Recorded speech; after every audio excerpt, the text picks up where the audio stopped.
building owners have been hit hard by higher interest rates, which cause them to have higher borrowing costs for them and those property values to fall. And of course, these higher mortgage rates is now 41% lower than pre-pandemic levels. We're going to have to see mortgage rates come down to have it resolve itself in a more systematic way. Recently, unfavorable prices aren't the only source of concern in the housing market. A near collapse is also possible, though some people are skeptical. They wonder how such a steady sector could fall apart.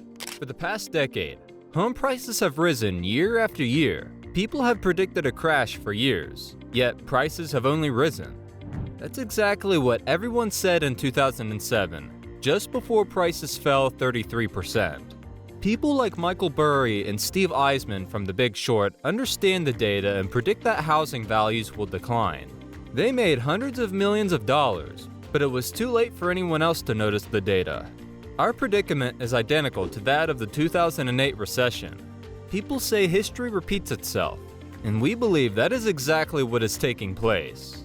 Or isn't it? Watch on as we unfold what is going down in the US housing market and how it is going to affect everything. Imagine yourself as a city resident, living paycheck to paycheck. You're attempting to save for a down payment on a house someday, but there's little left over after paying rent. After a few years, you purchase a more expensive home than you can afford. You used to walk to work, but now you reside an hour away from your city job. You spend considerable more time in a car.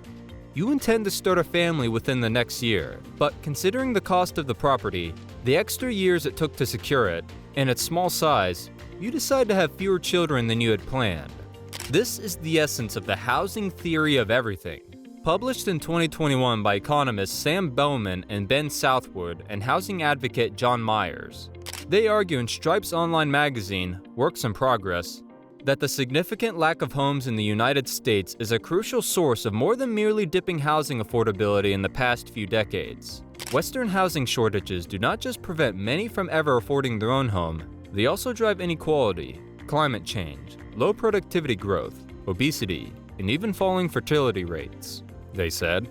Although roughly 2/3 of US households are ever owner-occupied, the country needs more than 1.5 million to 6 million homes, according to numerous analyses. The housing market crash during the Great Recession caused the industry to slow down for many years. Material and labor shortages at the height of the epidemic spurred further delay. Some have cited complex rules and regulations, many related to environmental concerns, as reasons why home construction is getting difficult. With the homeowner vacancy rate in the United States nearing record lows, a lack of supply has led to rising prices. However, according to the housing theory of everything, this lack of affordability is far from the only American problem that the housing shortage contributes to. Homeowners profit significantly more from a good economy and suffer significantly less in a bad one. The author cited a 2021 report by two University of Michigan researchers who determined that housing inequality, not income inequality, is the key cause of wealth inequality in the United States. The authors argued that when housing shortages drive up home prices, existing homeowners, who tend to be wealthier, benefit at the expense of new home buyers. And when home ownership, a source of wealth for many families, is out of reach for most Americans, it can contribute to the persistence of inequality. According to a 2021 Cleveland Fed research, about 90% of US households in the top 20% income group own their own homes, compared to less than half of the poorest 20% of households. Even if a household is pleased to go into rentals, a lack of housing forces more individuals to rent, which raises rental rates. While Americans adore their automobiles, many rely on them as a mode of transportation. The author suggested that a lack of housing in the more densely populated places, such as cities, where automobiles are less necessary, has forced people out to locations where they need a vehicle to get to work in the grocery store. Families may postpone having children if they do not have enough space. In 2021, the American fertility rate was at the same all-time low figures as that of 2020. Since that data began in the 1930s, experts have pointed to numerous factors for the fall in recent decades, similar to the obesity trend, including better access to contraception, the expansion of women in the labor force, and the higher expenses for raising children. However, housing could be a missing piece of that puzzle. people may be discouraged from starting or extending their families if a larger living area is not economical. The authors highlighted in a 2016 UK study that discovered a 10% increase in housing prices was connected with a 1.3% drop in total births. When analyzing data from the United States, a 2018 Zillow study reached a similar conclusion. Even if families can obtain a larger home, the exorbitant cost of doing so may cause them to have fewer children than anticipated. This is the real estate market in 2023. Everything is crumbling. The events of the last 2 years were unprecedented in history. The government first printed trillions of dollars before deciding to withdraw trillions of dollars at an unprecedented rate. Interest rates are rising quicker than at any point in history. That's true. There's never been a time like this. The housing market is the economic sector that will suffer the most. This will go down in history as one of the most serious housing catastrophes. A possible crash is on the horizon. The current home market statistics are horrifying. Just as in 2007, consider the tastes of the NAHO Index, which stands for the National Association of Home Builders in the United States. The NAHO Index measures home builders for confidence in the United States, providing an inside view of the sector. According to the indicator, home builder confidence has fallen for the 12th consecutive month to 31 out of 100.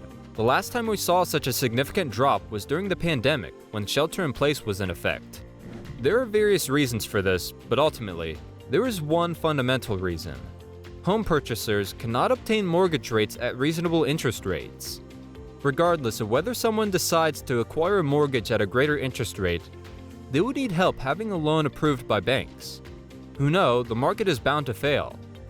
As a result, there's now no demand for housing. Home builders who invested in the property boom are now left carrying the bag. Assume you were a home builder in 2020 and there was a high demand for housing. The obvious choice would be to build more houses. So you begin constructing thousands of new homes in anticipation for increased demand. And then, by the time you start building such houses, demand has already vanished in a snap.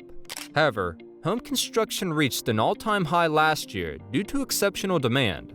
But the Federal Reserve cut interest rates to 0%, causing a massive buying frenzy.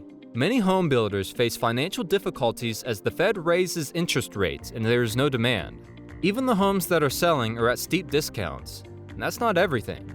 However, many homes are sold with poor quality control because home builders cannot afford strict quality monitoring.